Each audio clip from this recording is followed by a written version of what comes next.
ಶಿಕ್ಷಕರ ಆರ್ಥಿಕ ಸುಭದ್ರತೆ, ಮಾನಸಿಕ ಸ್ಥೈರ್ಯ ಅವರಲ್ಲಿ ತುಂಬೋದು, ಅಥವಾ ಅವರನ್ನ ಇದಕ್ಕೆ ತಕ್ಕಂಗೆ ತಯಾರಿ ಮಾಡೋದು, ಇವುಗಳಿಗೆ ಒಂದಷ್ಟು ಪರಿಶ್ರಮ ಆಗಬೇಕಾಗಿದೆ. ಆದರೆ ಆಗ ಹೆಚ್ಚಿನ ಹೆಜ್ಜೆಗಳನ್ನ ಇಡ್ಲಿಕ್ಕೆ ಸಾಧ್ಯ. ಅದೇ ಇದನ್ನ ನಾವು ಬೋಧನೆ ಅಂತ ನೋಡಿದಾಗ ಶಿಕ್ಷಕರು ಬರ್ತಾರೆ, ಉದ್ಯೋಗದ ಪ್ರಶ್ನೆ ಬರುತ್ತೆ, ಎಲ್ಲವನ್ನು ಯೋಚನೆ ಮಾಡ್ತೀವಿ. ಈ ಕಲಿಕೆ ಕೇಂದ್ರಿತವಾದಂತಹ ವ್ಯವಸ್ಥೆಯನ್ನ ನಾವು ಡೆವಲಪ್ ಮಾಡಿದ ಆತರ ಯೋಚನೆ ಮಾಡಿದಾಗ ಮಕ್ಕಳ ಕಲಿಕೆ, ಅವರ ಮಾನಸಿಕತೆ, ಅವರ ಒಂದು ಮನೋಲ್ಲಾಸ, ಅವರ ಒಂದು ಮನಸ್ಸಿನ ವಿಕಸನ, ಅವರನ್ನ ಸೋಷಿಯಲೈಸ್ ಮಾಡುವ ವಿಧಾನ, ಈ ಎಲ್ಲವೂ ಬರ್ತವೆ ಪ್ರಶ್ನೆಗಳು. ಸೊ ನಾವೀಗ ಕಲಿಕೆ ಕಡೆ ಕೇಂದ್ರೀಕರಿಸೋಣ ನಮ್ಮ ಗಮನವನ್ನ. ಹೇಗೆ ಒಂದು ಕಲಿಕಾ ವ್ಯವಸ್ಥೆಯನ್ನ ಡೆವಲಪ್ ಮಾಡ್ಬೇಕು ಈಗ ನಾವು, ಆ ವ್ಯವಸ್ಥೆಯನ್ನ ಬಹಳ ಸರಳವಾಗಿ ಮತ್ತು ತುಂಬಾ ಪರಿಣಾಮಕಾರಿಯಾಗಿ ಆನ್ಲೈನ್ ಮೂಲಕ ಮಾಡಬಹುದು. ಆ ತರದ ವ್ಯವಸ್ಥೆಯನ್ನು ಫಸ್ಟ್ ಡೆವಲಪ್ ಮಾಡೋಣ.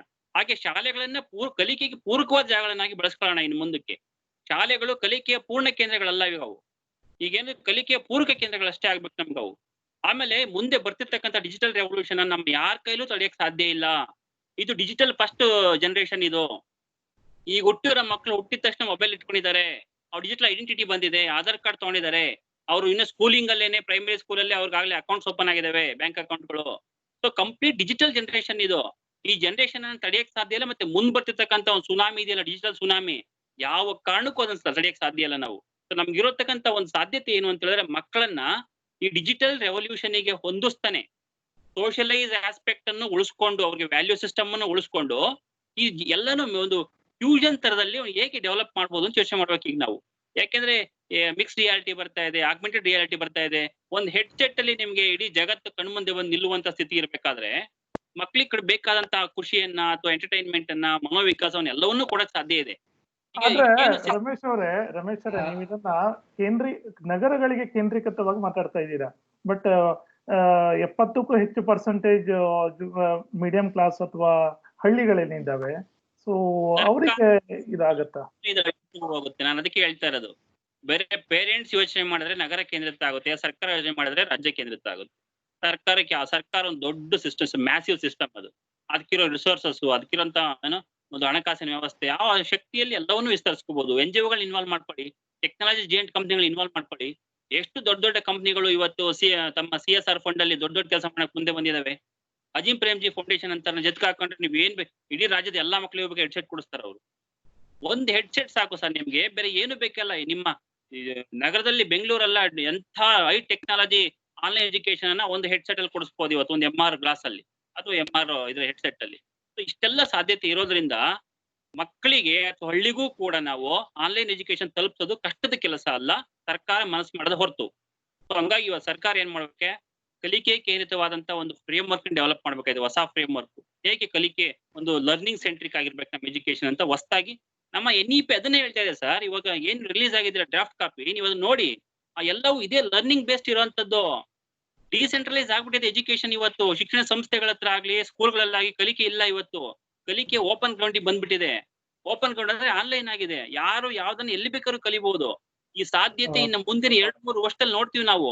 ಅದಕ್ಕೆ ಸಜ್ಜುಗೊಳಿಸಕ್ಕೆ ಮಕ್ಕಳನ್ನ, ಇದು ಸಕಾಲ ಇದು. ಆ ರೀತಿಯಲ್ಲಿ ನಾವು ಸಜ್ಜುಗೊಳಿಸೋಣ, ಸರ್ಕಾರವೇ ಮುಂದೆ ಬರ್ಲಿ. ಇಲ್ಲ ಜನರೇ ಅದನ್ನ ತಗೊಳ್ತಾರೆ, ಕಂಟ್ರೋಲ್ ತಗೋತಾರೆ, ಜನರೇ ಗೊತ್ತಿದೆ. ಇಲ್ಲ ರಮೇಶ್ ಅವರೇ, ನನಗೆ ಒಂದು ಸಣ್ಣ ಪ್ರಶ್ನೆ ಇದೆ. ರಮೇಶ್ ಅವ್ರು ಹೇಳ್ತಿರೋದು ತುಂಬಾ ಹೆಚ್ಚಾಗಿ ನ್ಯೂಮರಸಿ ಮತ್ತೆ ಲಿಟ್ರಸಿಗೆ ಅಷ್ಟೇ ತಾಕ್ತಾ ಇದೆ ಅಂತ ಅನಿಸ್ತಾ ಇದೆ. ಶಿಕ್ಷಣ ಅನ್ನೋದು ಬರೀ ನ್ಯೂಮರಸಿ ಲಿಟ್ರಸಿ ಅಲ್ಲ. ಡಿಜಿಟಲ್ ಅಲ್ಲಿ ನಾನು ಹಿಸ್ಟ್ರಿ ಕಲಿಸಬಲ್ಲೆ ಅಥವಾ ಇನ್ನೇನೋ ಮ್ಯಾಥ್ಸ್ ಕಲಿಸಬಲ್ಲೆ, ಆದರೆ ಎಲ್ಲ ಒಂದು ಒಳಗೊಳ್ಳುವಂತಹ ಒಂದು ಸೋಷಿಯಲೈಸೇಷನ್ ಇದೆಯಲ್ಲ, ಅದು ಡಿಜಿಟಲ್ ಅಲ್ಲಿ ಆಗಲ್ಲ, ಡಿಜಿಟಲ್ ಅಲ್ಲಿ ಆಗ್ತಾ ಇಲ್ಲ. ಎಲ್ಲಿ ಡಿಜಿಟಲ್ ಕೇಂದ್ರಿತ ಶಿಕ್ಷಣ ಆಗಿರುವಂತಹ ಎಲ್ಲ ಹೊರ ದೇಶಗಳಲ್ಲಿ ತುಂಬಾ ಹೆಚ್ಚಿನ ಮಾನಸಿಕ ಸ್ಥಿಮಿತ ಇಲ್ಲದೆ ಇರುವಂತಹದ್ದಾಗ್ಲಿ ಅಥವಾ ಭಾವನಾತ್ಮಕ ಬಂಧಗಳು ಇಲ್ಲದೆ ಇರೋದಾಗ್ಲಿ ಕಾಣಿಸ್ತಾ ಇದೆ. ಹಾಗಾಗಿ ಡಿಜಿಟಲೈಸೇಷನ್ ಇಂದ ಮನುಷ್ಯತ್ವವನ್ನು ಬೆಳೆಸಕ್ ಸಾಧ್ಯ ಅನ್ನೋದ್ರ ಬಗ್ಗೆ ನಂಗೆ ಸ್ವಲ್ಪ ತಕರಾರಿದೆ. ಇಲ್ಲ, ಅದಕ್ಕೆ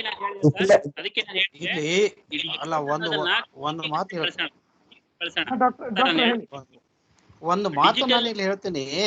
ಇದು ಈ ಕೋವಿಡ್ ಕಾಲ ಅಥವಾ ಕೊರೋನಾ ಕಾಲ, as for me, I am a ಆಶಾವಾದಿ ನಾನು. ಇದು ಒಂದು ಟೆಂಪರರಿ ಫಿನಾಮಿನಾ ಇದೆ. Why can't we wait for the few things? ಆಮೇಲೆ ಕಂಟ್ರೋಲ್ ಬರುತ್ತೆ. ನಮ್ಗೆ ಶಾಲೆನೇ ಬೇಕು, ಅದೇ ಖುಷಿನೇ ಬೇಕು, ಇವೆಲ್ಲ ಆನ್ಲೈನ್ ತಲೆ ಕಟ್ಸೋದು ಬೇಡ. ಅದು ಇರ್ಲಿ ಎಕ್ಸ್ಟ್ರಾ, ಆಮೇಲೆ ಉಪ್ಪಿನಕಾಯಿ ತರ. ಸೊ ಒಳ್ಳೆ ನಮ್ಗೆ ಸ್ಕೂಲೇ ಬೇಕು, ಗುರು ಇಲ್ಲದ ಯಾವುದು ಶಿಕ್ಷಣ ಬೇಡ ನಮಗೆ. ಗುರುವಿನ ಕಲಿಸುವಂತ ರೀತಿನೇ ಬೇರೆ, ಮಕ್ಕಳು ಕಲಿಯುವಂತ ವಾತಾವರಣನೇ ನಮಗೆ ಬೇಕು. ಇವ್ರು ಕೊಡೋದು ಆನ್ಲೈನ್ ಕೊಡ್ಲಿ, ಅದು ಮಾರ್ಲಿ ಕೊಂಡ್ಲಿ, ತಗೊಳ್ಳಿ ಅದನ್ನ ಮಾರ್ಕೆಟ್ನಲ್ಲಿ, ಅದು ಬೇಡ. ನಮ್ಮ ಮಕ್ಕಳಿಗೆ ಈ ಎನ್ವೈರ್ಮೆಂಟ್ ಬೇಕಾಗಿದೆ. ಎಜುಕೇಶನ್ಕಿಂತನೂ ಆ ನಾಲೆಜ್ಗಿಂತನೂ ಅವರು ಹೋಗಿ ಅಲ್ಲಿ ಕಲಿದು, ಇವತ್ತು ನನಗೂ ಸತ್ಯವಾಗಿ ಹೇಳ್ತೇನೆ, ಸ್ಕೂಲ್ ಅಂದ ತಕ್ಷಣ ನಾನು ಕಲಿತ ಆ ನಾಲೆಜು ABCD ನೆನಪಿಲ್ಲ. ನಾನಲ್ಲಿ ಕುಣಿದಾಡಿದ್ದು, ಜಿಗದಾಡಿದ್ದು, ಸ್ನೇಹಿತರಿಂಬಲೆ ಏನೋ ಮಾಡಿದ್ದೇ ನನಗೆ ಸ್ಕೂಲ್ ಹೊರತು ಏನೋ ಕಲಿತೆ ಅದು ನನಗೆ ಒಟ್ಟಿಗೆ ಹಾಕಿದೆ ಅಲ್ಲ. ಬಟ್ ಅಲ್ಲಿ ನಾನು ಕಳೆದಂತ ವೇಳೆ ನೆನಪಾಗತ್ತೆ. ಸೊ ಅದನ್ನ ನಾವು ಮಕ್ಕಳಿಂದ ಕಸಿಯೋದು ಬೇಡ. ನಾವು ಬಹಳ ಹೋಪ್ ಇರೋಣ ಇನ್ನೊಂದು ದಿವಸದಲ್ಲಿ. ಯಾಕಂದ್ರೆ ಇದು ಏನಾಗಿದೆ ಅಂದ್ರೆ ಕೊರೋನಾದ್ದು, 1 ಮಿನಿಟು, ಯಾವುದೋ ಒಂದು ಸರ್ಕಾರ, ನಮ್ಮವರೇ ಆಗ್ಲಿ ಬೇರೆಯವರಾಗ್ಲಿ, ಇದೊಂದು ಮೆಡಿಕಲ್ ಪ್ರಾಬ್ಲಮ್ ಅಂತ ಅದನ್ನು ಹಿಡಿಲಿಕ್ಕೆ ಓಡಾಡಿದ್ರು ಹೊರತು ಅದರಿಂದ ಇಷ್ಟೊಂದು ಮುಖಗಳದಂತ ಗೊತ್ತಿರ್ಲಿಲ್ಲ. ಎಕನಾಮಿಕ್ದು, ಶೈಕ್ಷಣಿಕದ್ದು, ಅದರದ್ದು ಇದ್ರದ್ದು, ಬರೇ ಮೆಡಿಕಲ್ದು. ನೀನು ಒಳಗಿರೋ, ನೀನ್ ಬರಬೇಡ, ನೀನ್ ಅಲ್ಲಿರೋ, ನೀನ್ ಹಿಂಗಿರೋ. ಸೊ ಇಷ್ಟು ಸಮಸ್ಯೆಗಳು ಅದ್ರ ಒಂದರಿಂದ ಜೀವನ ಅಂದ್ರೆ ಬಹಳ ಕೆಟ್ಟದ್ದು ಅಂತೇಳಿ ಇದು ಯಾವ ರೀತಿಯಿಂದ ಕಳಿಸಿದೆ. ಅದಕ್ಕೆ ಅಂಡ್ ಮೆಡಿಕಲ್ ಇನ್ನೊಂದು ಪ್ರಾಬ್ಲಮ್ ಅಂದ್ರೆ ಇಟ್ಸ್ ನಾಟ್ ಎ ಸೈನ್ಸ್. ಇದು ಬಹಳ ಜನರಿಗೆ ಗೊತ್ತಿರ್ಬೇಕು. We are not engineers, we are not ಇದು. ಯಾಕಂದ್ರೆ ಇಟ್ಸ್ ಎಂಪಿರಿಕಲ್ ಸೈನ್ಸ್. ಎಕ್ಸ್ಪೆರಿಮೆಂಟ್ ಮಾಡ್ತಾನೆ ಕಲಿಯುವಂತ ಸೈನ್ಸ್ಗೆ ಎಂಪಿರಿಕಲ್ ಸೈನ್ಸ್ ಅಂತ, ಎಕ್ಸ್ಪೆರಿಮೆಂಟಲ್ ಸೈನ್ಸ್. ಸೊ ಅದಕ್ಕೆ ಕೆಲವೊಮ್ಮೆ ತಪ್ತೇವೆ. ಕ್ವಾರಂಟೈನ್ ಮಾಡಿದಾಗ ಇಷ್ಟೆಲ್ಲ ಲಾಸ್ ಆಯ್ತು, ಮತ್ತೊಂದೇನೋ ಮಾಡ್ತೀವಿ. ಈ ವೈರಸ್ ಹಿಡಿಲಿಕ್ಕೆ ಹೋಗ್ತೀವಿ, ಅದು ತಪ್ಪಿಸ್ಕೊಂಡು ಹೋಗುತ್ತೆ, ಅಲ್ಲಿ ಕಲಿತೀವಿ. So it's empirical science. ಅದ್ರ ಬಗ್ಗೆ ಎಲ್ಲರಿಗೂ ಅದೊಂದು ಸಹಕಾರ ಇರಬೇಕು, ಹೋಪ್ ಇರಬೇಕು. ನಿಮ್ಮೆಲ್ಲ ಒಳ್ಳೇದಾಗತ್ತೆ. ರಮೇಶ್ ಸರ್, ನಮ್ಮ ಡಾಕ್ಟರ್ ಇರಲ್ಲ, ಅವ್ರು ಹೇಳ್ತಿರೋದು ಆದರ್ಶ. ಗುರು ಮತ್ತೆ ಗುರುಕುಲದ ಮೂಲಕ ಶಿಕ್ಷಣ ಬರಲಿ ಅನ್ನೋದು ಆದರ್ಶ, ಅದು ಎಲ್ರಿಗೂ ಆಸೆ. ಆದ್ರೆ ಅದು ಇನ್ನು ಪ್ರಾಕ್ಟಿಕಲ್ ಇಲ್ಲ. ನಾವು ಬೇಡ ಬೇಕು ಅನ್ನೂ ಕೂಡ ನಿಲ್ಲಲ್ಲ ಆ ಸಿಸ್ಟಮ್. ಗುರು ಗುರುಕುಲ ಹೋಗುವಂತ ಎಲ್ಲಾ ಕಾಲ ಬಂದಿದೆ, ಆಯ್ತಾ. ಇನ್ನು ಗುರುನು ಕೂಡ ನ್ಯೂಟ್ರಲ್ ಆಗುವಂತ ವ್ಯವಸ್ಥೆ ಖಂಡಿತ ಬರುತ್ತೆ. ನಾವೀಗ ಕಂಪಲ್ಷನ್ ಮಾಡಿ ಹೇರಾಕತ್ತೀರಿ ನಮ್ಮ ಮೇಲೆ ಅಷ್ಟೇ. ರಮೇಶ್ ವ್ಯವಸ್ಥೆನ ತಿರಸ್ಕಾರ ಮಾಡೋದು ಭಾವನಾತ್ಮಕವಾಗಿ ದುರ್ಬಲ ಮಕ್ಕಳು ಭಾವನಾತ್ಮಕವಾಗಿ ಬಹಳ ದುರ್ಬಲರಾಗ್ತಾರೆ. ನಾನು ಯುರೋಪ್ ಕಿಡ್ಸ್ ನೋಡಿದೀನಿ. ಯುರೋಪ್ ನಲ್ಲಿ ಮಕ್ಕಳು ಭಾವನಾತ್ಮಕವಾಗಿ ತುಂಬಾ ದುರ್ಬಲರಿರ್ತಾರೆ. ಭಾರತೀಯ ಮಕ್ಕಳು ಭಾವನಾತ್ಮಕವಾಗಿ ದುರ್ಬಲ ಇಲ್ಲ. You don't be more optimistic about digital education. Digital education is good only for 50%. Another 50% emotional teaching is very much necessary. ಭಾವನಾತ್ಮಕ ಶಿಕ್ಷಣ ವ್ಯವಸ್ಥೆಯನ್ನ ಕೈ ಬಿಟ್ರೆ ನಮ್ಮ ಮಕ್ಕಳು ಪ್ಯಾನಿಕ್ ಆಗ್ತಾರೆ, ಹುಚ್ಚರಾಗ್ತಾರೆ ಅಷ್ಟೇ. They try to live with mechanism, not with human beings. ಈಗ integration of both system is necessary. ಅವೆರಡು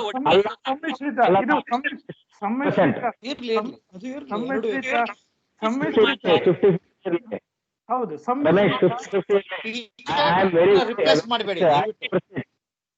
ಆ ರೇಷಿಯೋವನ್ನ ಎಕ್ಸ್ಪರ್ಟ್ಸ್ ಡಿಸೈಡ್ ಮಾಡ್ಲಿ, ನಮಗೆ ಸಮಸ್ಯೆ ಇಲ್ಲ. ಡಿಜಿಟಲ್ ಹೆಚ್ಚಿರ್ಬೇಕು, ಆಯ್ತೋ ಏನೋ ಕ್ಲಾಸ್ ರೂಮ್ ಹೆಚ್ಚಿರ್ಬೇಕು ಅನ್ನೋ ಪ್ರಶ್ನೆ ಅಲ್ಲ ಇಲ್ಲಿ.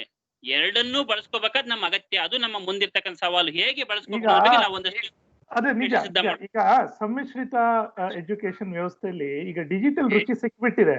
ಸೊ ನಾ ಸುದರ್ಶನ್ ಸರ್ ಮತ್ತು ಸಿಕ್ತವರಿಗೆ ಒಂದು ಪ್ರಶ್ನೆ ಕೇಳ್ಬೇಕಂತಿದ್ದೀನಿ. ಈಗ ಮೊದಲು 5 ಶಿಕ್ಷಕರು 5 ಕ್ಲಾಸ್ ನಡೆಸ್ತಾ ಇದ್ರು. ಈಗ ಡಿಜಿಟಲ್ ಇತ್ತು ಅಂದ್ರೆ 1 ಶಿಕ್ಷಕರು 5 ಕ್ಲಾಸ್ ಅನ್ನು ಒಟ್ಟಿಗೆ ತಗೋಬಹುದು. ಅದು ಬಿಡಿ, ಇನ್ಫ್ರಾಸ್ಟ್ರಕ್ಚರ್ ಈಗ ಡಿಜಿಟಲ್ ಇನ್ಫ್ರಾಸ್ಟ್ರಕ್ಚರ್ ಮುಂದೆ ನಿಮ್ಮ ಫಿಸಿಕಲ್ ಇನ್ಫ್ರಾಸ್ಟ್ರಕ್ಚರ್ಗೆ ಅಷ್ಟೊಂದು ಮಹತ್ವ ಇರಲ್ಲ. ಸೊ ಇದರಿಂದಾದ್ರೂ ಈಗ ಕೈಗೆಟಕದೆ ಇರುವ ತುಂಬಾ ಹೆಚ್ಚಿನ ಒಂದು ಎಜುಕೇಶನ್ ಸಿಸ್ಟಮ್ ಈಗ ಎಲ್ರಿಗೂ ಕೈಗೆಟುಕುವ ದರದಲ್ಲಿ ಸಿಗ್ಬಹುದಾ? ಈಗ ಲಕ್ಷಗಟ್ಟಲೆ ಕ್ಯಾಪಿಟೇಷನ್ ಡೊನೇಷನ್ ಮುಂದೆ ವ್ಯವಸ್ಥೆ ಇಲ್ಲವಾಗಿ ಒಂದು ತುಂಬಾ ರೀಸನೇಬಲ್ ಆದಂತ ಬೆಲೆಗೆ ಒಂದು ಒಳ್ಳೆ ಎಜುಕೇಶನ್ ಸಿಗುವ ಚಾನ್ಸಸ್ ಇದೆಯಾ ಸುದರ್ಶನ್ ಸರ್? ಪ್ರಯತ್ನ ಪಟ್ಟರೆ ಸಿಗಬಹುದು. ಅಂದ್ರೆ ಈಗ ನಾವು ಮಾತಾಡ್ತಿದೀವಲ್ಲ, ಈ ಪ್ಯಾನಲ್ ಡಿಸ್ಕಷನ್ ಅಲ್ಲೇ ತುಂಬಾ ಜನರ ಮಾತುಗಳು ಕೇಳಿಸ್ತಾ ಇಲ್ಲ, ಮಧ್ಯೆ ಮಧ್ಯೆ ಕಟ್ ಆಗ್ತಾ ಇದೆ. ಈ ತರದ ನೆಟ್ವರ್ಕ್ ಪ್ರಾಬ್ಲಮ್ ನಮ್ಮ ಭಾರತ ದೇಶದಲ್ಲಿ ತುಂಬಾ ಇದೆ. ತುಂಬಾ ಜಾಗಗಳಲ್ಲಿದೆ. ಹಳ್ಳಿಗಳಲ್ಲಿ ಸಿಕ್ಕಾಪಟ್ಟೆ ಜಾಸ್ತಿ ಇದೆ, ನಗರ ಪ್ರದೇಶದಲ್ಲೂ ಇದೆ. ನಗರ ಪ್ರದೇಶದಲ್ಲಿ ಸಿಸ್ಟಮ್ಗಳ ದಟ್ಟಣೆ ಜಾಸ್ತಿ, ಹಾಗಾಗಿ ಈ ಪ್ರಾಬ್ಲಮ್ ಇದೆ. ಎರಡನೇದು, ಇದನ್ನ ಸರ್ಕಾರ ತಗೊಂಡ್ರೆ, ಅಂದ್ರೆ ಒಂದು ಚಂದನ ವಾಹಿನಿಯಲ್ಲಿ ಹಾಕ್ತಾರೆ ಅಥವಾ ಟಿವಿಯಲ್ಲಿ ಹಾಕ್ತಾರೆ, ರೇಡಿಯೋದಲ್ಲಿ ಹಾಕ್ತಾರೆ, ಆ ಮೂಲಕ ಎಲ್ಲರಿಗೂ ಅದೇ ತಲುಪುತ್ತೆ, ಅದೇ ಶಿಕ್ಷಣ. ಆಗ ಈ ನ್ಯೂಮರಸಿ ಲಿಟ್ರಸಿಯ ಪಾರ್ಟ್ ಏನಿದೆಯಲ್ಲ, ಇದೊಂದಷ್ಟು ಕೊಡಮಾಡುವಂತಹ ಪಾರ್ಟ್, ಅದನ್ನ ಸರ್ಕಾರ ತನ್ನದೇ ಆದ ರೀತಿಯಲ್ಲಿ ತಲುಪಿಸಕ್ ಸಾಧ್ಯ. ಅವಾಗ ಯಾವ ಶಾಲೆಗಳು ಕೂಡ ಅದನ್ನ ಮತ್ತೆ ಮಾಡಬಾರ್ದು, ರಿಪೀಟ್ ಮಾಡಬಾರ್ದು. ಚಂದನದಲ್ಲಿ ಮಾಡಿದ್ಮೇಲೆ ಮತ್ತೆ ಎಲ್ಲ ಶಾಲೆಗಳು ಅದೇ ಪಾಠಗಳನ್ನ ಅದೇ ವಿಷಯಗಳನ್ನ ಮತ್ತೆ ಮಾಡ್ತಾ ಹೋಗ್ತೀವಿ ಅನ್ನೋ ತರ ಮಾಡದೇ ಇದ್ರೆ ಬಹುಶಃ ಕಡಿಮೆ ದರದಲ್ಲಿ ಎಲ್ಲರಿಗೂ ಮಿನಿಮಮ್ ಲರ್ನಿಂಗ್ ತರದ್ದಾಗಿರುತ್ತೆ. ಅದರ ನಂತರದಲ್ಲಿ ನಮ್ಮ ಸಿದ್ದು ಅವ್ರು ಹೇಳ್ತಿದ್ರಲ್ಲ ಆ ಥರದ ಕೆಲವಷ್ಟು ವಿಚಾರಗಳು ಭಾವನೆಗಳಿಗೆ ಸಂಬಂಧಪಟ್ಟಂಗೆ ಅಥವಾ ಅವರು ಸೋಷಿಯಲೈಸೇಷನ್ಗೆ ಸಂಬಂಧಪಟ್ಟಂಗೆ ಆ ಥರದಕ್ಕೆ ಶಾಲೆಗಳನ್ನ ಒಂದು ಪೂರಕ ಕೇಂದ್ರಗಳನ್ನಾಗಿ ಮಾಡಿ ಏನಾದ್ರು ಮಾಡಬಹುದಾ? ಈ ತರದ ಒಂದು ವಿಭಿನ್ನವಾಗಿ ಯೋಚನೆ ಮಾಡ್ಬೇಕಂತ ಕಾಲ ಇದೆ ಅಂತ ಅನ್ಸುತ್ತೆ. ಆಮೇಲೆ ಸರ್ ಈಗ ಒಂದೇ ಒಂದು ಪಾಯಿಂಟ್ ಹೇಳ್ತೀನಿ ಇಲ್ಲಿ, ಏನು ಅಂತ ಹೇಳಿದ್ರೆ ಈ ಭಾವನಾತ್ಮಕ ಕಲಿಕೆ ಅಥವಾ ಬೋಧನೆಗೆ ಮಹತ್ವ ಕೊಡುವಂಥದ್ದು ಹ್ಯುಮ್ಯಾನಿಟೀಸ್ ಅನ್ನ ಕ್ಲಾಸ್ ರೂಮ್ ಅಲ್ಲಿ ಕಳಿಸಿ. ಸೈನ್ಸ್ ಇದೆಯಲ್ಲ, ನ್ಯಾಚುರಲ್ ಸೈನ್ಸಸ್, ಈ ಸೈನ್ಸಸ್ ಅನ್ನ ಬೇಕಂದ್ರೆ ಡಿಜಿಟಲ್ ಕಲಿಸಬಹುದು. ನೀವು ಒಂದು ಸೈನ್ಸ್ ಸಬ್ಜೆಕ್ಟ್ ಅನ್ನ ಕ್ಲಾಸ್ ರೂಮ್ ಅಟ್ಮಾಸ್ಫಿಯರ್ ಅಲ್ಲಿ ಒಂದು ವಾರ ಕಲ್ಸೋದನ್ನ ಬಹುಶಃ ಡಿಜಿಟಲ್ ಅಟ್ಮಾಸ್ಫಿಯರ್ ಅಲ್ಲಿ ಒಂದು 2-3 ಕ್ಲಾಸ್ ಅಲ್ಲಿ ಕಲಿಸಬಹುದು ನೀವು. ಯಾಕೆಂದ್ರೆ ಅಷ್ಟು ಎಫೆಕ್ಟಿವ್ ಆಗಿರುತ್ತೆ, ವಿಜುವಲೈಸ್ ಆಗುತ್ತೆ ಪ್ರತಿಯೊಂದು ಕೂಡ. ಸೊ ಹಿಂಗೆ ನೀವು ಸಬ್ಜೆಕ್ಟ್ ಈ ತರ ಸಾಕೌಟ್ ಮಾಡ್ಬೇಕಾಗಿದೆ ಪ್ಲಾನ್. ನಾವು ಯಾವ ಸಬ್ಜೆಕ್ಟ್ಸ್ ಅನ್ನ ಎಲ್ಲಿ ಕಲ್ಸಿರೋ ಉತ್ತಮ, ಇವರ ಒಂದು ಭಾವನಾತ್ಮಕ ವಿಚಾರವನ್ನ ಯಾವ್ದಕ್ಕೆ ತಗೊಂಡೋಗ್ಬೇಕು, ಇವೆಲ್ಲ ಇವಿದಾವಲ್ಲ ಹ್ಯುಮ್ಯಾನಿಟೀಸ್, ಭಾಷೆ ಇರ್ಬೋದು ಅಥವಾ ಯಾವುದೇ ತರ ಸೋಷಿಯಾಲಜಿ ಈ ತರ ಸಬ್ಜೆಕ್ಟ್ಸ್ ಅಲ್ಲನ ನಾನ್ ಸೈನ್ಸ್, ಇವೆಲ್ಲವನ್ನು ಕೂಡ ಬಹುಶಃ ಅದಕ್ಕೆ ಒಂದು ಹ್ಯೂಮನ್ ಟಚ್ ಜಾಸ್ತಿ ಬೇಕಾಗುತ್ತೆ. ಶಿಕ್ಷಕರು ಮತ್ತೆ ವಿದ್ಯಾರ್ಥಿಗಳು ಯಾಕಂದ್ರೆ ಭಾವನೆಗಳನ್ನ ಮೌಲ್ಯಗಳು ತುಂಬ ಇವೆ ಈ ಸಬ್ಜೆಕ್ಟ್ಗಳೇ, ಇವುಗಳನ್ನ ನೀವು ಕ್ಲಾಸ್ ರೂಮ್ ಅಲ್ಲಿ ಕಲಿಸಿ. ಉಳಿದಂತೆ ಸೈನ್ಸ್ ಏನಿರುತ್ತೆ, engineering, science, skill development, skill based ಆಗಿರ್ತಕ್ಕಂಥ ಕೋರ್ಸ್ಗಳು ಇವನ್ನೆಲ್ಲ ಆನ್ಲೈನ್ ಕಲಿಸಿ. ಈ ರೀತಿಯ ಒಂದು ಎರಡೂ ಮಾಡೆಲ್ ಅನ್ನ ಉಳಿಸ್ಕೊಂಡೆ ನಾವ್ ಯಾವ ಮೂಲಕ ಯಾವ್ದನ್ನ ಹೆಚ್ಚು ಬಳಸಬೇಕು, ಯಾವ ರೇಷಿಯೋ ಎಷ್ಟಿರ್ಬೇಕು ಅನ್ನೋದನ್ನ ಬಹುಶಃ ಪ್ಲಾನ್ ಮಾಡಿದ್ರೆ ಶಿಕ್ಷಣ ವ್ಯವಸ್ಥೆ ನೀವು ಮನೆಯಲ್ಲೂ ಇಟ್ಕೋಬಹುದು, ಮಕ್ಕಳನ್ನ ಶಾಲೆಗೂ ಕಳಿಸ್ಬೋದು, ಅವಕ್ಕೆ ಭಾವನಾತ್ಮಕತೆಯನ್ನು ತುಂಬಬಹುದು, ಮತ್ತೆ ಆಟ ಪಾಠಗಳನ್ನು ಕೂಡ ಅದು ಉಳಿಸ್ಕೊಂಡೆ ಯೋಚನೆ ಮಾಡಕ್ ಸಾಧ್ಯತೆ ಅಂತ ನಂಗೆ ಅನ್ಸುತ್ತಾ ಇದೆ. ಆದ್ರೆ ಮನೆಯಲ್ಲಿ ಇಟ್ಕೊಳ್ಳುವಂತ ಸಾಧ್ಯತೆನೇ ತೊಂದರೆ ಇರೋದು ಇವಾಗ. ಈಗಿನ ಕಾಲದಲ್ಲಿ ಅಪ್ಪ ಅಮ್ಮ ಇಬ್ರು ಕೆಲ್ಸಕ್ಕೆ ಹೋಗ್ತಾ ಇರುವಂತ ಸಂದರ್ಭದಲ್ಲಿ ಮನೆಯಲ್ಲಿ ಮಕ್ಕಳನ್ನ ಇಟ್ಕೊಳ್ಳೋರು ಯಾರು? ಅಲ್ಲ, ಮನೆಗೆ ಬಂದ್ಮೇಲೆ ಮಕ್ಕಳು ಮನೆಗೆ ಬಂದ್ಮೇಲೆ ಹೇಳ್ತಾ ಇದಾರೆ ರಮೇಶ್, ಮಕ್ಕಳು ಮನೆಗೆ ಬಂದ್ಮೇಲೆ ರಾತ್ರಿ ಸ್ಕೂಲಿಗೆ ಹೋಗ್ಲಿ, ಉಳಿದ ಆಕ್ಟಿವಿಟೀಸ್ ಮಾಡ್ಲಿ, ಇವ್ರು ಹೇಳಿದ್ದು ಉಳಿದು ಆನ್ಲೈನ್ ದಲ್ಲಿ ಮಾನಿಟರ್ ಹೋಯ್ತು ಅಲ್ಲ, ತಂದೆ ತಾಯಿಗಳ ಒಂದು ಸಣ್ಣ ಸುಪರ್ದಿಯಲ್ಲಿ ಇವೆಲ್ಲ ನಡೀಲಿ ಅಂತ ಆನ್ಲೈನ್ ನಡೀಲಿ. ನಾನು ಹೇಳ್ಬೋದಾ ಸರ್? ವಿಕಾಸಕ್ಕೆ ಶಾಲೆಗಳನ್ನ ಬಳಸ್ಕೊಳ್ಳೋಣ, ಅವರ ಬೌದ್ಧಿಕ ವಿಕಾಸಕ್ಕೆ ಆನ್ಲೈನ್ ಬಳಸೋಣ. ಬಹುಶಃ ಈ ಒಂದು ಅಪ್ರೋಚ್ ನಮ್ಮ ಶಿಕ್ಷಣಕ್ಕೆ ಒಂದು ಹೊಸ ನೆಲೆಯನ್ನು ಕೊಡುತ್ತೆ ಅಂತ ನಾನು ಅಂದ್ಕೊಂಡಿದ್ದೀನಿ. ಅಂದ್ರೆ ಡಿಜಿಟಲ್ ಅಂಡ್ ಏನೋ ಆಫ್ಲೈನ್ ಎರಡನ್ನೂ ಕೂಡ ನಾವು ಒಟ್ಟಿಗೆ ಯೋಚನೆ ಮಾಡ್ಬೇಕು. ಎರಡನ್ನೂ ಯಾವ್ದು ಬಿಟ್ಟು ಅಂತ ಮಾಡಂಗೇ ಇಲ್ಲ ಇವಾಗ.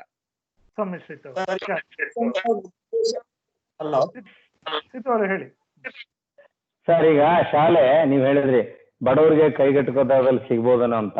ಇದು ಓನ್ಲಿ ಭಾರತ ದೇಶದಲ್ಲಿ ಸಾಧ್ಯತೆ ಇರೋದು ಸರ್ಕಾರಿ ವ್ಯವಸ್ಥೆ ಮನಸ್ಸು ಮಾಡಿದ್ರೆ ಮಾತ್ರ ಸಾಧ್ಯ. ಇವತ್ತು ದೆಹಲಿ ಸರ್ಕಾರಿ ಶಾಲೆಗಳ ಬಗ್ಗೆ ಇಡೀ ದೇಶದ ತುಂಬಾ ಚರ್ಚೆ ಆಗ್ತಾ ಇದೆ.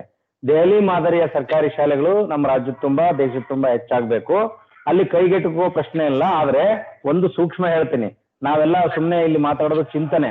ಸರ್ಕಾರಕ್ಕೆ ಸರ್ಕಾರಿ ವ್ಯವಸ್ಥೆ ಸುಧಾರಿಸೋದ್ರ ಬಗ್ಗೆ ಎಷ್ಟು ಕಾಳಜಿ ಇದೆಯೋ ಅಷ್ಟೇ ಕಾಳಜಿ ಖಾಸಗಿ ಶಿಕ್ಷಣ ಸಂಸ್ಥೆಗಳ ಹಿತಾಸಕ್ತಿಯನ್ನ ಕಾಪಾಡೋದ್ರಲ್ಲಿದೆ. ಮೇಲ್ವರ್ಗದವರು ಶ್ರೀಮಂತರಿಗಾಗಿ ಖಾಸಗಿ ಶಿಕ್ಷಣ ಸಂಸ್ಥೆಗಳು ಇದ್ದೇ ಇರ್ತವೆ. ಅದನ್ನ ನಿವಾರಣೆ ಮಾಡಿ ಸರ್ಕಾರಿಯನ್ನ ಬಲಪಡಿಸುವಂತ ಶಕ್ತಿ ಹೆಚ್ಚಾಗ್ಬೇಕು. ಸರ್ಕಾರ ಇಚ್ಛಾಶಕ್ತಿ ಹೊಂದಿದ್ರೆ ಮಾತ್ರ. ಆಮೇಲೆ ಶಾಲೆಗೆ ಮಗು ಖುಷಿಯಿಂದ ಹೋಗುವಂತ ವಾತಾವರಣ ನಿರ್ಮಾಣ ಮಾಡುವಂತ ಕಾಲ ಬರ್ಬೇಕು.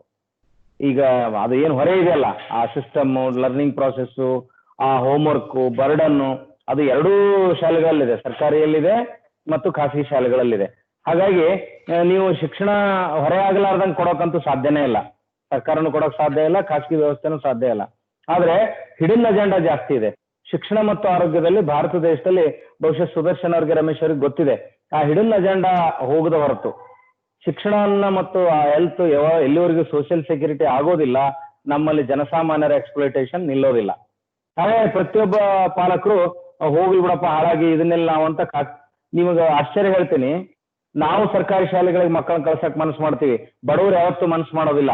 ನಮ್ಮ ಮಗುವಿಗೆ ನ್ಯಾಯ ಸಿಗ್ಲಿ ಅಂತ ಇಡೀ ತಮ್ಮ ಶ್ರಮವನ್ನ ಹಾಕಿ ಖಾಸಗಿ ಶಾಲೆಗೆ ಮಕ್ಕಳನ್ನು ಸೇರಿಸ್ತಾರೆ. ಮತ್ತೆ ಹೀಗಿರುವಾಗ ಎಕ್ಸ್ಪ್ಲೋಟೇಷನ್ ನಿಲ್ತದೆ, ಭರವಸೆ ಇಲ್ಲ ಅವ್ರಿಗೆ. ಸರ್ಕಾರಿ ವ್ಯವಸ್ಥೆಯಲ್ಲಿ ಇದು ಸಿಗುತ್ತೆ ಅನ್ನುವಂತ ಭರವಸೆ ಬರುವಂತ ವಾತಾವರಣವನ್ನ ಸರ್ಕಾರ ಮಾಡ್ಬೇಕು ಅಂತ ನನ್ನ ನಿವೇದನೆ. ಅದು ಅವ್ರಿಗೆ ಮಿಥ್ಯ ಅಲ್ಲ, ಅದು ಏನಾಗಿದೆ ಅಂದ್ರೆ ಮಿಥ್ಯ ಒಂಥರ ಏನೋ ಇದು ಪ್ರೆಸ್ಟೀಜ್ ತರ ಮಾಡ್ತಾರ. ಯಾಕಂದ್ರೆ ನಾನು ಸರ್ಕಾರಿ ಡಾಕ್ಟರ್ ಆಗಿ ಡಾಕ್ಟ್ರೆ, ನಾನು 1000 ಜನ ಪೇರೆಂಟ್ಸ್ ಇಂಟರ್ವ್ಯೂ ಮಾಡ್ತೀನಿ.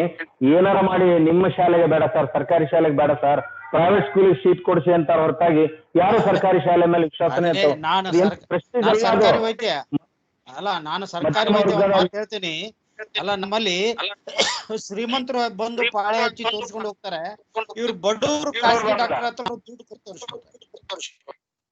ಏನೋ ಒಂಥರ ನಂಬಿಕೆ ಹೋಗಿದೆ. ಈ ವಿಷಯದಲ್ಲಿ ಸರ್ಕಾರ ಇದೆ. ಇದು ಒಳ್ಳೆ ಇದು ಈ ಶ್ರೀಮಂತರು ಗೊತ್ತಿದೆ, ಇಲ್ಲಿ ಒಳ್ಳೆ ಟ್ರೀಟ್ಮೆಂಟ್ ಸಿಗತ್ತೆ, ಒಳ್ಳೆ ಔಷಧ ಸರ್ಕಾರ ಕೊಡ್ತಾ ಇದೆ, ಇಂಪ್ರೂವ್ಮೆಂಟ್ ಮಾಡಿದ್ದಾರೆ ಅಂತ.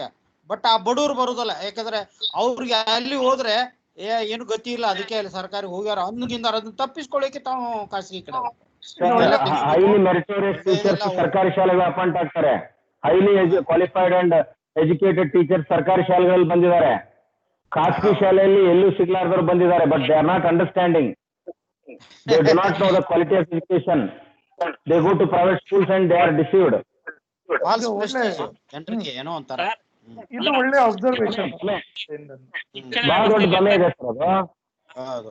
ಶಿಕ್ಷಣ ವ್ಯವಸ್ಥೆಯಲ್ಲಿ ಇರ್ತಕ್ಕಂಥ ಲಾಭಿಯನ್ನ ಯಾವ ಇಲ್ಲ. ಈ ಶಿಕ್ಷಣ ವ್ಯವಸ್ಥೆ ಲಾಭಿಯನ್ನ ತಡೆದು ಶಿಕ್ಷಣವನ್ನ ಡೆಮೋಕ್ರಟೈಸ್ ಮಾಡುವಂತ ಶಕ್ತಿ ತಂತ್ರಜ್ಞಾನಕ್ಕೆ ಮಾತ್ರ. ಆ ತಂತ್ರಜ್ಞಾನವನ್ನ ಪರಿಣಾಮಕಾರಿಯಾಗಿ ಬಳಸ್ಕೊಂಡ್ರೆ ಖಂಡಿತ ಶಿಕ್ಷಣ. ನಮ್ ರಮೇಶ್ ಅವ್ರಿಗೆ ತಂತ್ರಜ್ಞಾನ ಬಹಳ ಪ್ರೀತಿ ಹುಟ್ಟಿದೆ. ಅವರು ಅವ್ರದೇ ಆದ ಪ್ಲಸ್ ಪಾಯಿಂಟ್ಸ್ ಅದ ಹೇಳ್ತಾ ಇದಾರೆ. Correct sir, that should be Ramesh, that should be reached properly. ಅಲ್ಲೂ ಲಾಭ ಇದೆ, ಅಲ್ಲೂ ಮಾರಾಟ ಮಾಡ್ತಾರೆ. ಸಾಫ್ಟ್ವೇರ್ ಮಾರೋದೊಂದು ಲಾಭ ಇದೆ, ಸಾಫ್ಟ್ವೇರ್ ಖರೀದಿ ಮಾಡ್ಕೊಂಡು ಸರ್ಕಾರದ ಮೇಲೆ ಲಾಭ ಇದೆ. ನೀವು ಎಲ್ರಿಗೂ ಸಿಗಲ್ಲ, ಎಲ್ರಿಗೂ ಎಲ್ಲ. ಉದಾಹರಣೆ ನಾನೇ ಹೇಳ್ತೀನಿ ಸರ್, ನಾನು ಇಂಗ್ಲಿಷ್ ಮೇಸ್ಟರ್ ಇದ್ದೀನಿ, ಇಂಗ್ಲಿಷ್ ಟೀಚರ್. ಮಾತೃಭಾಷೆಯಲ್ಲಿ ಶಿಕ್ಷಣ ಕೊಡ್ಬೇಕು ಅನ್ನೋದ್ರಲ್ಲಿ ನಂಗೆ ನಂಬಿಕೆ ಇತ್ತು. ನಾನು ನನ್ನ ಮಕ್ಕಳನ್ನ ಕನ್ನಡ ಮಾಧ್ಯಮ ಶಾಲೆಗೆ ಸೇರಿಸಿದಾಗ ಎಲ್ಲರೂ ನನ್ನ ನೋಡಿ ಅಪಾಸ್ಯ ಮಾಡಿದ್ರು. ಇವನು skilled education, I took as A challenge.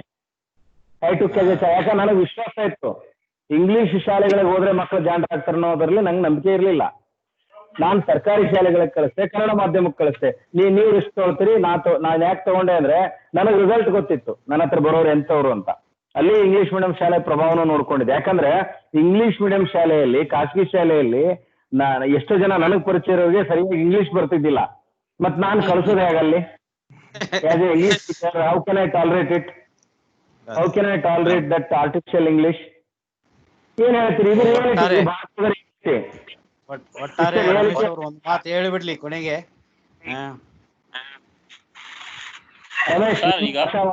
ಬೆಂಬಲ ಇದೆ, ಡಿಸ್ಕಷನ್ ತುಂಬಾ ಇಲ್ದಿತ್ತು. ರಮೇಶ್ ಅವರು ಮಾತುಗಳು ಭರವಸೆ ಮೇಲೆ, ನಮ್ಮ ಮಾತುಗಳು ವಾಸ್ತವದ ಆಧಾರದ ಮೇಲೆ. ಸರ್ ನನಗೆ ಎರಡು ವಿಷಯ ಇದೆ. ಸುದರ್ಶನ್ ಅವರು ಹೇಳಿ ಸರ್. ಇನ್ನೊಂದು ಎರಡು ವಿಷಯ ಹೇಳ್ತೀನಿ.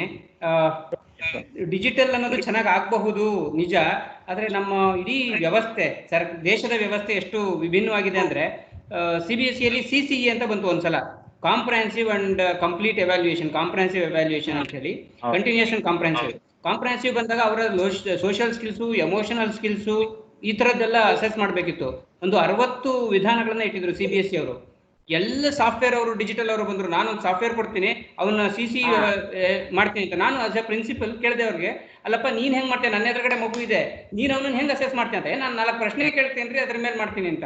ಇಷ್ಟು ವಾಣಿಜ್ಯ ವ್ಯವಹಾರ ಆಗೋಗ್ಬಿಡುತ್ತೆ ಅಂದ್ರೆ, ನಿಮ್ಮನ್ನ ಮಗುವನ್ನ ಎದುರುಗಡೆ ಕೂಡಿಸ್ಕೊಂಡು ಟಚ್ ಮಾಡಿ ನೋಡೋದ್ರ ಬದಲು, ಡಾಕ್ಟ್ರೇ ಬೇಡ ಸರ್, ಡಿಜಿಟಲಿ ಡಾಕ್ಟರ್ ನೋಡಿ ಆಪರೇಷನ್ ಅಲ್ಲೇ ಡಿಜಿಟಲಿ ಆಗೋಗ್ಬಿಡುತ್ತೆ ಅಂತ ಅಂದಂಗೆನೆ, ಎಜುಕೇಶನ್ ಅಲ್ಲಿ ಅವನ ಭಾವನಾತ್ಮಕತೆಯನ್ನ ಡಿಜಿಟಲಿ ನೋಡ್ಬಿಡ್ತೀನಿ, ಆನ್ಲೈನ್ ಅಲ್ಲಿ ಅವನ ಮೌಲ್ಯ ಕಟ್ಬಿಡ್ತೀನಿ, ಆನ್ಲೈನ್ ಅಲ್ಲಿ ಅವನ ಇನ್ನೇನೋ ಮಾಡ್ಬಿಡ್ತೀನಿ.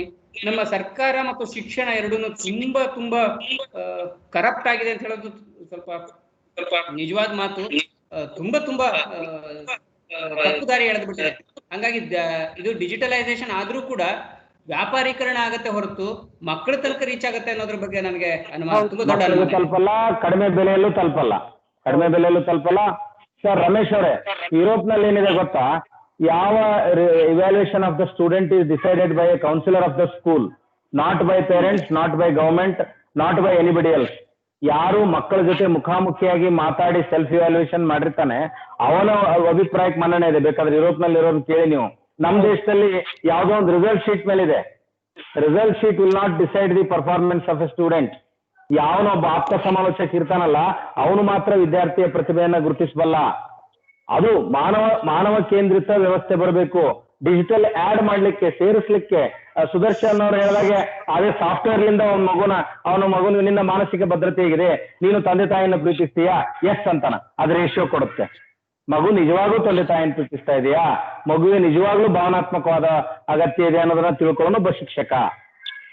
ನೀವು ರಮೇಶ್ ಅವರೇ ಸಾಫ್ಟ್ವೇರ್ ಡೆವಲಪರ್ಸ್ ಉತ್ತರ ಕೊಡ್ತಾರೆ ಏನು ಅಂತ ಹೇಳಿದ್ರೆ, ಸರ್ ನೀವು ಮುಖ ನೋಡಿ ಅಳಿತೀರಿ ಮನುಷ್ಯ ಆ ವ್ಯಕ್ತಿಯ ಒಂದು ಭಾವನೆಯನ್ನ ನಾವು ಆ ಒಳಗಾಗ್ತಕ್ಕಂಥ ಬದಲಾವಣೆ ವೇರಿಯಬಲ್ ಡಿವೈಸ್ ಅಂತ ಕಂಡ್ಕೋತೀವಿ ಅಂತ ಹೇಳ್ತಾ ಇರ್ಬೇಕಾರೆ ಅವರು ನಿಮ್ಗಿನ್ನ ಆಕ್ಯುರೇಟ್ ಅಳಿತೀವಿ ಅಂತ. ಇಲ್ಲ ಸರ್, ಅದೊಂದು ದೊಡ್ಡ ಕಮರ್ಷಿಯಲೈಸೇಷನ್. ಸುದರ್ಶನ್ ಸರ್ ಗೊತ್ತು, ಅದು ಒಂದು ಕಮರ್ಷಿಯಲೈಸೇಷನ್. ಈಗ ಡಾಕ್ಟರ್ ಕೇಳಿ, ಬ್ಲಡ್ ಟೆಸ್ಟ್ ನಲ್ಲಿ ಎಷ್ಟು ವೆರೈಟಿ ಇದೆ, ಕೋವಿಡ್ ಟೆಸ್ಟ್ ನಲ್ಲಿ ಎಷ್ಟು ಲಾಭಿ ಆಯ್ತು, ಎಷ್ಟು ಅವ್ಯವಹಾರ ಆಯ್ತು ಕೋವಿಡ್ ಟೆಸ್ಟ್ ನಲ್ಲಿ, ಯಾವ್ದು ಪಾಸಿಟಿವ್ ಯಾವ್ದು ನೆಗೆಟಿವ್ ಆ ದೇವ್ರಿಗೇ ಗೊತ್ತು. ಆ ಪಾಸಿಟಿವ್ ನೆಗೆಟಿವ್ ಡಿಸೈಡ್ ಮಾಡೋನು ಅಲ್ಲ, ಆ ಪಾಸಿಟಿವ್ ನೆಗೆಟಿವ್ ಡಿಸೈಡ್ ಮಾಡೋದು ಹಣ, ರಿಸಲ್ಟ್ ಅಲ್ಲ. ಇದು ಸರ್ ಹಣ ಅಷ್ಟೇ ಅಲ್ಲ, ಪ್ರೆಸ್ಟೀಜ್ ಕೂಡ. ಬಹಳಷ್ಟು ಊರಿನಲ್ಲಿ, ಮೈಸೂರಿನಲ್ಲಿ ನಮ್ದು 400 ಆಗಿದ್ರೆ 200 ಅನೌನ್ಸ್ ಮಾಡಿದ್ದಾರೆ, 200 ಮುಚ್ಚಾಕಿದ್ದಾರೆ. ಇಲ್ಲ ಅದು ಮೊದ್ಲೇನಾಗಿತ್ತು ಗೊತ್ತೇನು ಸರ್, ಕಡಿಮೆ ಹೇಳಿದ್ರೆ ಪ್ರೆಸ್ಟೀಜ್, ಜಾಸ್ತಿ ಹೇಳಿದ್ರೆ ಪ್ರೆಸ್ಟೀಜ್ ಫಂಡ್ ಬರುತ್ತೆ.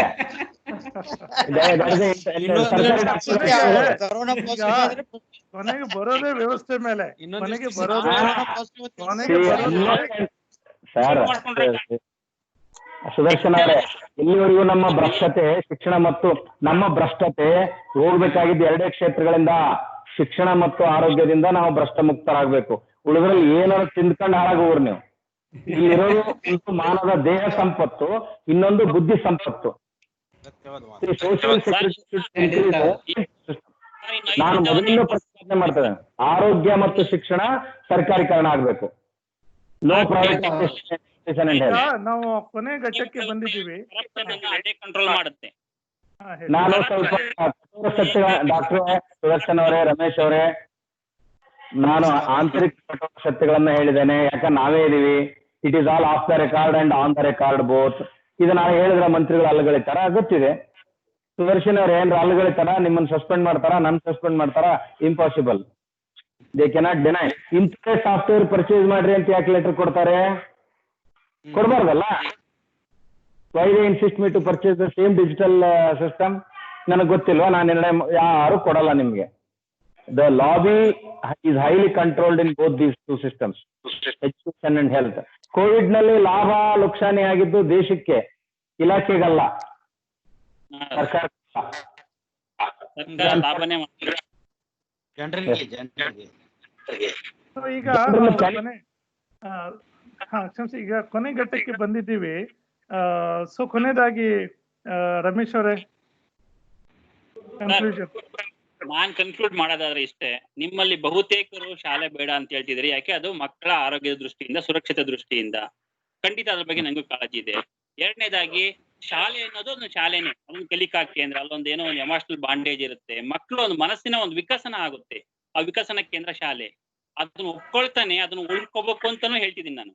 ಆದ್ರೆ ಈ ರಮೇಶ್ ಅಲ್ಲ, ಶಾಲೆ ದೈಹಿಕವಾಗಿ ವಿಕಸನ, ಡಿಜಿಟಲೈಸೇಷನ್ ಮಾನಸಿಕ ವಿಕಸನ ನಿಮ್ ಪ್ರಕಾರ?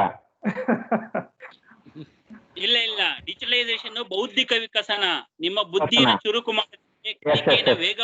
ಶಾಲೆ ಮಾನಸಿಕ ವಿಕಸನ, ನಾಲೆಜ್, ಅದು ಶಾಲೆ ಮಾನಸಿಕ ವಿಕಸನ, ಶಾಲಾ ವಾತಾವರಣ ಮಾನಸಿಕ ವಿಕಸನ. ಮಾನಸಿಕ ವಿಕಸನ ಮತ್ತೆ ಫಿಸಿಕಲಿ ಅದು, ಅದಕ್ಕೋಸ್ಕರ ಶಾಲೆ ಬೇಕು ನಮ್ಗೆ. ಫಿಸಿಕಲ್ ಇಲ್ಲ, ಶಾಲೆಗಳಲ್ಲಿ ಕಂಪೌಂಡ್ ಇಲ್ಲ, ಗ್ರೌಂಡ್ ಇಲ್ಲ, ಏನಿಲ್ಲ, ಓನ್ಲಿ ಬೌದ್ಧಿಕ ಮಾನಸಿಕ ಎರಡೇ. ಬೆಂಗಳೂರು ಶಾಲೆಗಳಲ್ಲಿ 8,000 ಮಕ್ಕಳು ಇರ್ತಾರೆ, 60-40 ಸೈಟ್ ನಲ್ಲಿ ಕಟ್ಟಿರ್ತಾರೆ. No physical growth in urban oriented education system. Bus ನಲ್ಲಿ ಬರ್ತಾನೆ, ಇದರಲ್ಲಿ ಲಿಸ್ಟ್ ನಲ್ಲಿ ಹೋಗ್ತಾನೆ, ಕ್ಲಾಸ್ ರೂಮ್ ನಲ್ಲಿ ಕೂಡ್ತಾನೆ. The only 2 things are discussed in urban education, physical, emotional and intellectual ಎರಡೇ. No physical. ಫಿಸಿಕಲ್ ಇದ್ರೆ ವಿಕಸನ.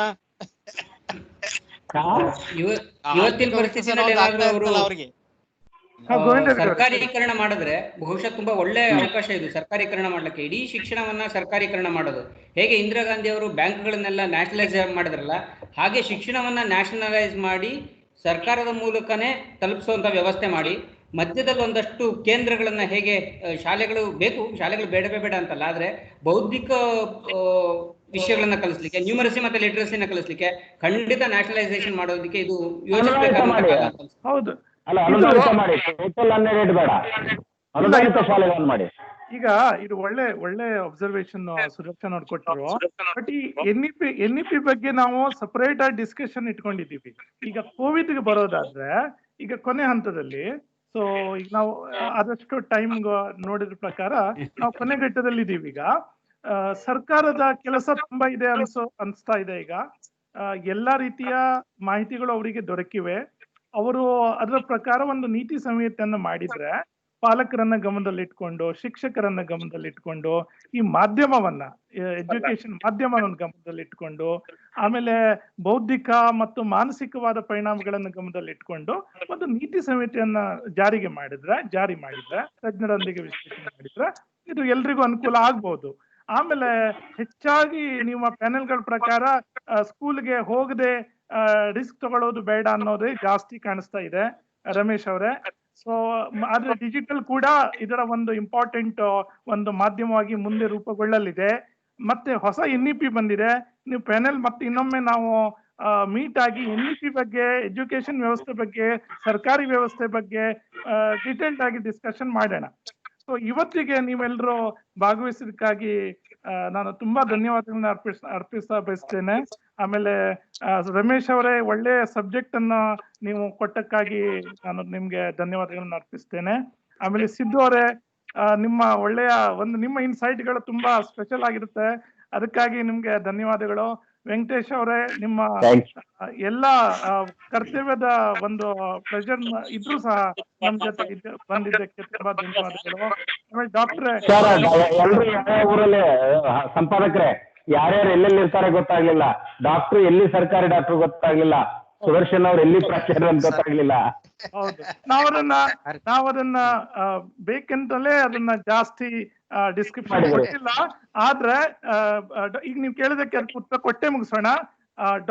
ನಮ್ಮ ಡಾಕ್ಟರ್ ಹುಬ್ಬಳ್ಳಿ ಧಾರವಾಡದಲ್ಲಿ ಕೆಲಸ ಮಾಡ್ತಾರೆ, ಧಾರವಾಡದಲ್ಲಿ ಕೆಲಸ ಮಾಡ್ತಾ ಇದ್ದಾರೆ ಅಲ್ವಾ ಸರ್? ಹಳಿಯಾಳ್ ಸರ್ಕಾರಿ ಆಸ್ಪತ್ರೆಯಲ್ಲಿ ಮಕ್ಕಳ ತಜ್ಞ, ಉತ್ತರ ಕನ್ನಡ. ಸುದರ್ಶನ್ ಅವರೇ, ನೀವು ಹೇಳ್ಬೋದು ಕೊನೆಯದಾಗಿ. ಮುಂದೆ ಮತ್ತೆ ಈ ಪ್ಯಾನೆಲ್ ಬರುತ್ತೆ, NEP ಬಗ್ಗೆ ಮಾತಾಡೋರಿದ್ದೀವಿ. ಸೊ ಈಗ ಪರಿಚಯ ಆದ್ರೂ ಆಗ್ಲಿ. ಸುದರ್ಶನ್ ಅವರೇ ಮಾತಾಡಿ. ನಾನು ಮೈಸೂರಿನಿಂದ ಮಾತಾಡ್ತಾ ಇದ್ದೀನಿ. ನಾನು ಮೈಸೂರಿನಲ್ಲಿ ಇರ್ತೀನಿ. ಪ್ರಮತಿ ಹಿಲ್ಯೂ ಅಕಾಡೆಮಿ ಅಂತ ಹೇಳಿ ಒಂದು CBSE ಶಾಲೆ ಇದೆ, ಅದರ ಪ್ರಾಚಾರ್ಯಾಗಿ ಕೆಲಸ ಮಾಡ್ತಾ ಇದ್ದೀನಿ ನಾನು. ಅದ್ರ ಜೊತೆಗೆ ಅರಿವು ವಿದ್ಯಾಸಂಸ್ಥೆ ಅಂತ ಹೇಳಿ ಒಂದು ಕನ್ನಡ ಮಾಧ್ಯಮದ ಶಾಲೆಯನ್ನ ಕಟ್ಟಿ ಬೆಳೆಸಿದೀವಿ ನಾವು. ನಾನು ಅರಿವು ಶಾಲೆಯ ಟ್ರಸ್ಟಿ ಕೂಡ ಹೌದು. ಅರಿವು ನಾವು ಬೆಳೆಸ್ಕೊಳ್ಳೋದಕ್ಕೆ ಪ್ರಯತ್ನ ಪಡ್ತಾ ಇದೀವಿ. ಕರೆಕ್ಟ್. ಈಗ ನಂದು ಹೇಳ, ರಮೇಶ್ ಹೇಳಿದವರು ಡಿಜಿಟಲ್ ಜಗತ್ನಲ್ಲಿ ಜಾಸ್ತಿ ಇರ್ತೀನಿ. ಮೂಲಭೂತವಾಗಿ ಗದಗಿನ ಒಂದು ಗ್ರಾಮೀಣ ಪ್ರದೇಶದ ಪದವಿ ಪೂರ್ವ ಅನುದಾನಿತ ಕಾಲೇಜ್ನಲ್ಲಿ, ಸಂಗೊಳ್ಳಿ ರಾಯಣ್ಣ ಅನುದಾನಿತ ಕಾಲೇಜ್ನಲ್ಲಿ ಪ್ರಾಚಾರ್ಯನಾಗಿದ್ದೇನೆ. ಇಂಗ್ಲಿಷ್ ಪ್ರಾಧ್ಯಾಪಕ, ಕನ್ನಡದ ಬರಹಗಾರ. ಮತ್ತೆ ವ್ಯಕ್ತಿತ್ವ ವಿಕಸನದ ಬಗ್ಗೆ ಜಾಸ್ತಿ ಇದೆ, ಸೆಮಿನಾರ್ ಮಾಡಿದ್ದಾರೆ. ಜಾಯಸ್ ಲಿವಿಂಗ್ ಬಗ್ಗೆ. ರಮೇಶ್ ಅವರು ಏನ್ ಮಾಡ್ತಾರೆ? ರಮೇಶ್ ಅವರು, ಡಾಕ್ಟರ್ ರಮೇಶ್ ಹೇಳಿ ಸರ್. ಸರ್, ನಾನು ಪತ್ರಕರ್ತ, ವಿಜಯ ಕರ್ನಾಟಕದಲ್ಲಿ ಕೆಲಸ ಮಾಡ್ತಾ ಇದ್ದೀನಿ. ಹಾಗೆ ರಮೇಶ್ ಯಾವ ಊರಲ್ಲಿದ್ದೀರಿ? ಬೆಂಗಳೂರು ಕೇಂದ್ರಿತ. ಆಮೇಲೆ ವೆಂಕಟೇಶ್ ಅವರು ಕೂಡ ಅವರ ಸಹೋದ್ಯೋಗಿಗಳು. ಪಾರ್ಟ್ ಟೈಮ್ ಟೀಚಿಂಗ್ ಮಾಡ್ತಾ ಇದ್ದೀನಿ. ಡಿಗ್ರಿ ಕಾಲೇಜಲ್ಲಿ ಗೆಸ್ಟ್ ಫ್ಯಾಕಲ್ಟಿ ಕೆಲಸ ಮಾಡ್ತಾ ಇದ್ದೀನಿ. ಯಾವ ಸಬ್ಜೆಕ್ಟ್ ರಮೇಶ್? ಯಾವ ಸಬ್ಜೆಕ್ಟ್? ಕನ್ನಡ ಸರ್. ಆಮೇಲೆ ಪ್ರತಿಮಾ ಅವರು ಅತ್ರಿ ಪಾಠಶಾಲೆ ಅನ್ನುವ ಒಂದು ವಿಶೇಷವಾದ ಯೂಟ್ಯೂಬ್ ವಿಡಿಯೋಗಳನ್ನ ಮಾಡ್ತಾರೆ. ವೇದಿಕ್ ಮ್ಯಾಥಮೆಟಿಕ್ಸ್ ಯೂಟ್ಯೂಬ್ ಅನ್ನ ಮಾಡ್ತಾರೆ. ಜರ್ಮನಿಯಲ್ಲಿ ಇದ್ದುಕೊಂಡೇ ನೀವು ಹೇಳಿದ್ರಲ್ಲ ಡಿಜಿಟಲ್, ಹೊಸ ಡಿಜಿಟಲ್ ಮಾಧ್ಯಮ. ಈ ಡಿಜಿಟಲ್ ನವರಿಗೆ ಯಾವ ಊರು ಅನ್ನೋದಿಲ್ಲ, ಎಲ್ಲಿಯೂ ನಿಲ್ಲದಿರೋ ಅನ್ನೋರೇ ಡಿಜಿಟಲ್ ನವರು. ಎಲ್ಲಿಯೂ ನಿಲ್ಲದಿರೋ, ಮನೆಯನ್ನೆಂದು ಕಟ್ಟದಿರೋರೇ ಡಿಜಿಟಲ್ ಅವರು. ಗ್ಲೋಬಲ್ ವಿಲೇಜ್ ಆಗಿ ಟೆಕ್ನಾಲಜಿನ ಯಾಕೆ ಮತ್ತೆ ಮುಂದೆ ಮಾಡ್ತೀನಿ ಅಂದ್ರೆ, ಒಂದು ನನ್ಗೆ ಅದು ಪ್ಯಾಷನ್, ಎರಡನೇದು ನಂದು ಒಂದು ಯೂಟ್ಯೂಬ್ ಚಾನಲ್ ಇದೆ, ಟೆಕ್ ಟಾಕ್ ವಿತ್ ರಮೇಶ್ ಅಂತ. ಸೊ ಅದ್ರ ಪ್ರಮೋಷನ್ ಅಂತ ನೀವು ಭಾವಿಸ್ಕೋಬಹುದು ಇದನ್ನ ಬೇಕಿದ್ರೆ. ಹೌದು, ಸಬ್ಸ್ಕ್ರೈಬ್ ಮಾಡಿ ಅಂತ. ಗೋವಿಂದ ಹೆಗಡೆ ಅವರು ಹೇಳಿ. ವಿಜಯ್ ಚೆನ್ನಾಗಿತ್ತು. ಪ್ರತಿಮಾ ಅವರು ಹೇಳಿ. ನಾ ಅದಕ್ಕೆ ಇಲ್ಲಿಂದಾನೇ ಹೇಳ್ತಾ ಇದ್ದೀನಿ, ನಾನು ಸಬ್ಸ್ಕ್ರೈಬ್ ಮಾಡಿ ಎಲ್ಲ. ಆಮೇಲೆ ಗೋವಿಂದ ಹೆಗಡೆ ಅವರು ಅರವಳಿಕೆ ತಜ್ಞರು, ಹುಬ್ಳಿ ಅವರು. ಪಾಠಶಾಲಾ ಅಂತ ಹೇಳಿ ಗಣಿತದಕ್ಕೆ ಸಂಬಂಧಪಟ್ಟಿರುವಂತ ಎಲ್ಲ ಇಂಟ್ರೆಸ್ಟಿಂಗ್ ಇರೋದನ್ನ ವಿಡಿಯೋ ಮಾಡಿ ಹಾಕ್ತಾ ಇರ್ತೀನಿ. ಅದ್ರ ಜೊತೆಗೆ ನಾನು ಟ್ಯೂಷನ್ ಕೂಡ ತಗೊಳ್ತೀನಿ ಗಣಿತದ ವಿಷಯದಲ್ಲಿ. ನಾನು ಇಂಡಿಯಾದಲ್ಲಿದ್ದಾಗ ಟೀಚರ್ ಆಗಿ ವರ್ಕ್ ಮಾಡ್ತಾ ಇದ್ದೆ. ಹಸ್ಬೆಂಡ್ ವರ್ಕಿಗೋಸ್ಕರ ಇಲ್ಲಿ ಬಂದಾಗ ನನ್ ಟೀಚಿಂಗ್ ಜಾಬ್ ಬಿಡ್ಬೇಕಾಯ್ತು.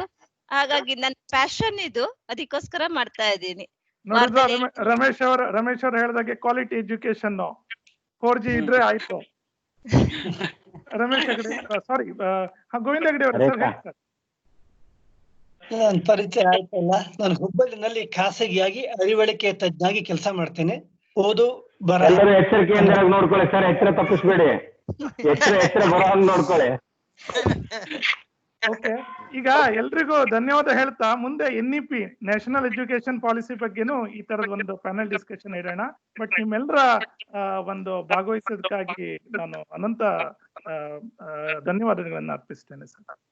ಇದು ನಮಗೊಂದು ಅವಕಾಶ ಸಿಕ್ಕಿದ ಅವಕಾಶ ತುಂಬಾ ಚೆನ್ನಾಗಿತ್ತು, ಎಲ್ಲರ ಪರಿಚಯ ಆಗಿದ್ದು ತುಂಬಾ ಸೊಗಸಾಗಿತ್ತು. ಧನ್ಯವಾದ. Thank you sir. ಎಲ್ರಿಗೂ ಚಿಕ್ಕವನ್ ನಾನು ಏನೋ ತಪ್ಪು ಗಿಪ್ಪು ಮಾತಾಡಿದ್ರೆ ದಯವಿಟ್ಟು ಒಟ್ಟಿಗೆ ಹಾಕೊಳ್ಳಿ.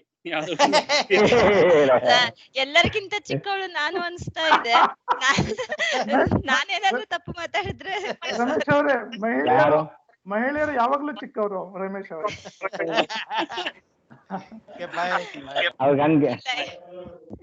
ನಮಸ್ಕಾರ. ಎಲ್ಲರೂ ಸೇಫ್ ಆಗಿರಿ. Take care.